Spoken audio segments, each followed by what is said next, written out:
We're starting with The Nation. Let's find out what's going on in the papers. Terrorists use captives as human shields, says Buhari. Campaign from APC, PDP, presidential tickets thicken up. Scheduled debts gets more loans, IMF tells Nigeria. Let peace reign, Sultan urges politicians. Nigeria loses over 5 trillion naira yearly to herder-farmer conflict. Lagos collapsed building, 10 dead, 23 rescued. Qualified PDP presidential aspirants face panel today. Okay. So story. Okay, I can go there. Residents of Abuja, the FCT Abuja, led by the minister for the FCT, went to visit with the president, for Salah, and in their conversations, banditry came up, and the president says that one thing with the bandits and is that they have been using that. First of all, they use the human beings that they have abducted as a shield. So it's not easy for the military to just attack them or confront them directly because of the the hostages that they're using as a shield. And that with bandits, they don't understand or use the rules of engagement in war, like, if it was a proper war with proper soldiers. And so what would work is much more than weapons. It's intelligence. And he says that for this to happen, communities and community leaders need to be in partnership with the government and with the military to provide intelligence for them. And he says that communities also need to make their locations or their communities inhabitable for these bandits, that when you protect them, when you refuse to tell the military or security operatives that they are within your community, in protecting them, you are invariably harming yourself eventually. They will get to you as well. So this cannot be won without the collaboration of communities. Continue. That was basically, what was trying to say. I read it, and what I felt that it was a lot of these people is for their own protection that they keep quiet, because if they talk and the bandits here, the terrorists here, they come for them. And it has happened many times. So that's why a lot of them have decided to just sit back. All right, so I've been following the campaign. You want to take the story? Go ahead. I wanted to take the livestock. Nigeria lost about 5.04 trillion naira annually, yearly, according to the National Livestock Transformation Plan Strategy document for 2019 to 2028. And they are saying that these losses continue, borders around destruction of schools, houses, religious houses, primary health care centers, community infrastructure, and thousands of people displaced by herders and farmers clashes annually. And they're saying, although the National Livestock Program was supposed to address this, the Nigerian model of meat and dairy production is not working. It's almost inefficient, so they have to do more. Grazing and looking for forage or viable land is not sustainable anymore. So they have to find a new way. And the document just took an holistic report of it, then suggested that the solution used in Zambia and South Africa to meet this should be deployed here. Bringing investors who know how to do this business, ranching and all of that. And we've been at this back and forth. We gain a mile of achievement and lose 5 steps back because of insecurity. All right, so as you know, I've been following the campaign, the APC, PDP, and other parties. This presidential ticket bid is thickening up because many of the delegates, the 7,800 delegates, have now become the most important elements in this campaign so far. So all our aspirants are seeking to get the governors to sway their states towards them. As you know, we have 14 PDP states, and these PDP states are still trying to hold on to their states, but there are other governors that are having all this late night, all through the night consultations, and the 17 APC states are also under contention. Many people are trying to see what they can do to divide the votes within the states, so that even though, for example, a state like Lagos State, that people know okay, is tilted towards a certain candidate, some other candidates are trying to split the votes within the state to divide and conquer. So it's quite a lot of intrigues are going on. As I said, Nigerians are waiting for the end of May. But at the end of the day, we don't know who is who, but there's a lot of lobbying going on, and it's quite interesting to see how the states are being, how the governors have become the brides of these presidential aspirants, because now they have to do everything the governors want just to get them to sway their states towards them. Quite interesting. Mike, is there any story in Nation? We should move on. Not in Nation. Okay, let's move on quickly now to the Punch. Presidency APC field northern candidate awaits PDP's primaries, so they're waiting for each other now. FG may release detained terrorists in exchange for 68 trained hostages. Ekiti community protests rising kidnapping, robberies, block roads. Lagos Commissioner of Police summons the MC Olomo Isijaba over non-RTW crisis. 44% of Nigerian firms paid hackers ransom in 2021, says report. Tears as coppers 9 tenants die in Lagos building collapse, Buhari laments. My grouse with Saraki Tambua, other northern PDP presidential aspirant, says Wiki. Nigeria-Morocco plan world longest offshore gas pipeline. And striking ASU members shouldn't be paid, says federal government. All right, which story are we starting with? The terrorists, the federal government is saying that they may, according to this Punch report, presently the terrorists who kidnapped the people from the Abuja-Kaduna train are demanding the release of their financiers and commanders. So unknown to us, our federal government had already arrested financiers of bandits and terrorists that they had in detention all this while. And now the reason why they did that, Rambo-style kidnapping on the train was so that they could have them released, and they're also asking for money along with the commanders and financiers release in exchange for the people who they have in detention right now. You remember a video surfaced, according to this report, with a baby that that was delivered in detention. The reason is so that they could continue the negotiations for the release of their commanders and financiers. But the federal government is confused right now whether to meet their demands or use another method to go and attack, which they say is very high risk. And they're still collateral damage. So these financiers that we were hearing about and we're saying name and shame, are these the same financiers that have been arrested? They had. All right, let me go on a quick break. When we come back, we continue with our reviews. Stay with us. We'll be right back.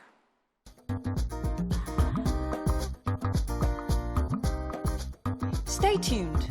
Your view will be right back.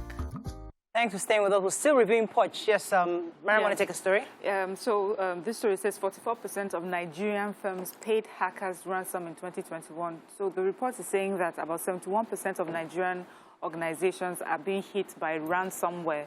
So these are hackers. They will take your data and then demand a ransom for it. And they said that the number has increased. In 2020, it was about 22% of Nigerian firms. Now it has gone to about 71% of the firms that are being hacked and demanding ransom to be paid. And they said that on the average, the amount of money that they pay in ransom is about $3.43 million paid to these hackers. Many of the Nigerian firms say that they have cybersecurity insurance. So insurance companies have been able to, pay for this ransom. But many insurance companies have stopped, offering that service, and they're asking, and even for those who would give that service, are demanding that the companies have better cybersecurity measures in place. But you see, there's just so much this organized crime. You're on ground, you're abducting, banditry, everything. Now you have gone to people's businesses on the internet. It's just chaos everywhere, and we need to be able to, sort this out quickly. And this is just Nigerian story. I don't know what the world story is, and if they found ways that they can combat this sort of attack. But the Nigerian story is that many people feel that it's better for them to even pay than to try to retrieve their data, the right way. So I wanted to take the residents of Irede in Ajay Bandele area of Ado-Ekiti. They protested, blocking the roads with placards, and they blocked the highway and said their grouses, armed robbers and kidnappers, that they are. One of the protest leaders, Rotimi Alawade, said the attacks are becoming too much. They are not they are kidnapping our people. Armed robbers, if they don't kidnap at night, armed robbers will come, even in broad daylight, and that they cannot sleep with two eyes closed. So they want the government and the security agencies to come to their aid. Another person, another lady, Nifemi, says nobody is sure who will be next. And What brought this home was the pastor on Sunday that was kidnapped. They went to his church and they just took him out of his church. Can you imagine? So they've just come out and said, look, no more, please. Enough. Right. So Governor Wike was expressing his disappointment, especially because, according to him, he has supported many northern aspirants for presidency during their own ambitions. He specifically said that he supported a former governor of Kwara State, Bukola Saraki. He also supported Tambuwal when he was running to on the PDP platform to be Senate president, across board. So he was saying that he's quite disappointed that they're not being truthful. That the only person that has expressed support for him right now is the governor of Borno State, Benue State, I think, Governor Otom, saying that indeed, when he has shown so much support over the years in the past elections that had gone, that he expected that they should also support the southeastern ticket. And this has also been echoed by many other leaders from the southeast, that they are even more shocked that there are aspirants coming in from the southwest, that you're surprised that you think that everybody would understand the need to zone to the southeast at this time. I mean, you can understand where he's coming from, because obviously many people do feel that it's time for, he has paid his dues, and it's payback time for him also. But he's quite disappointed that many of these people are not even supporting him in any way. But in another story, when the labor thing that they held at for the workers' day, Nigerian Labour Conference, yes. When his deputy went there, they booed him because they said he hasn't been paying pensioners. Yes, he alongside other governors, not only him, it's not peculiar to Wike, it's almost most of the governors. I'm just saying that they booed him, and apparently money was paid almost immediately. After that. Booing. Okay. Moving on quickly to Vanguard, let's not make it a hot topic. Let's boo Muslim more. clerics can PFM attack APC, PDP on zoning. Buhari to security chiefs, it's your duty to find terrorists, eliminate them.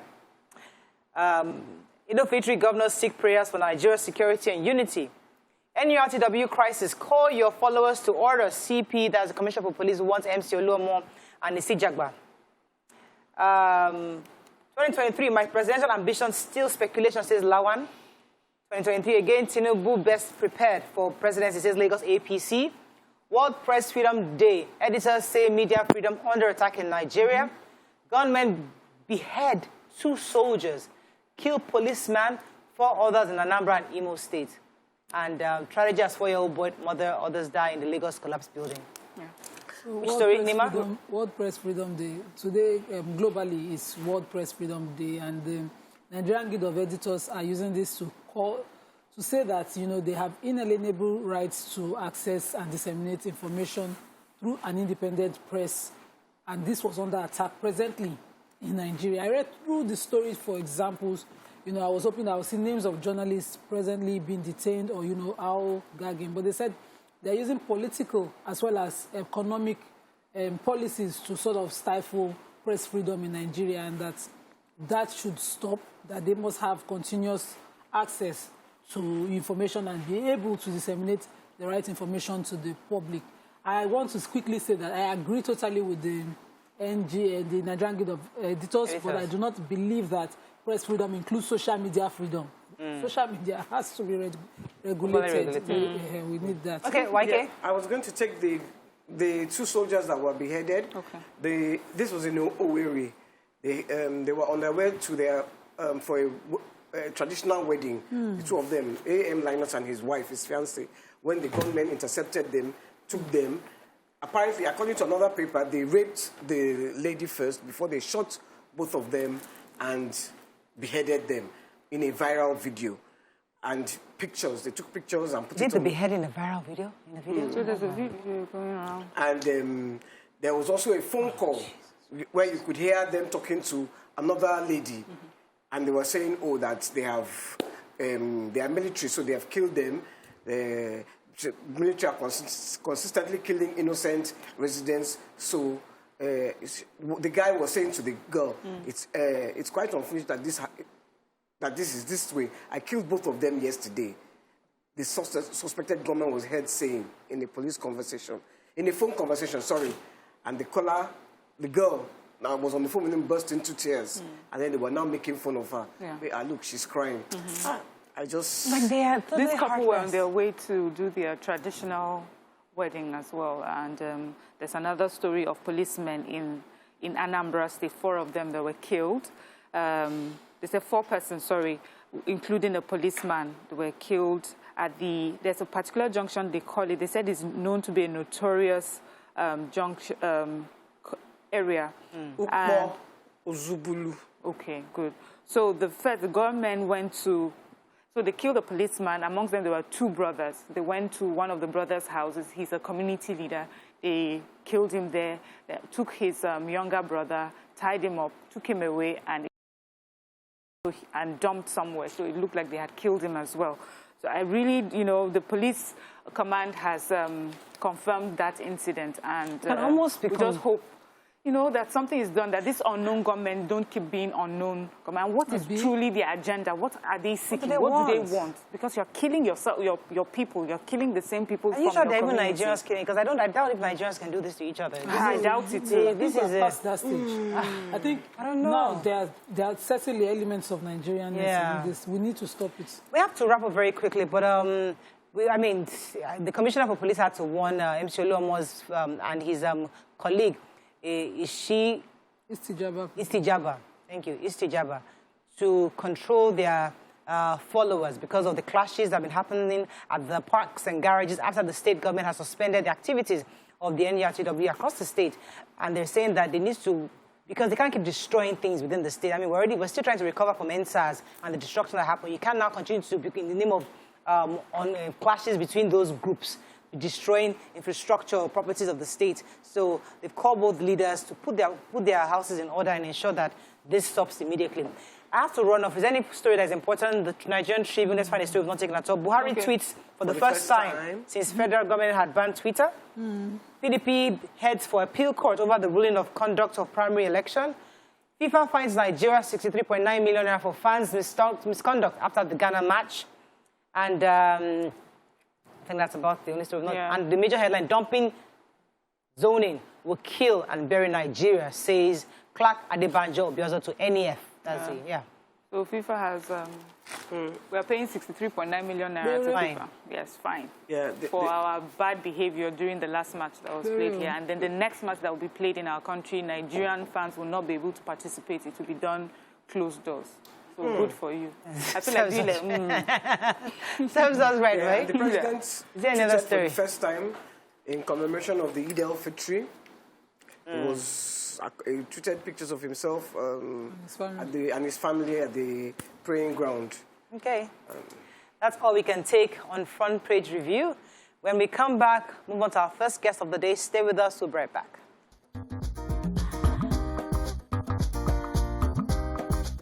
Stay tuned. Your View will be right back.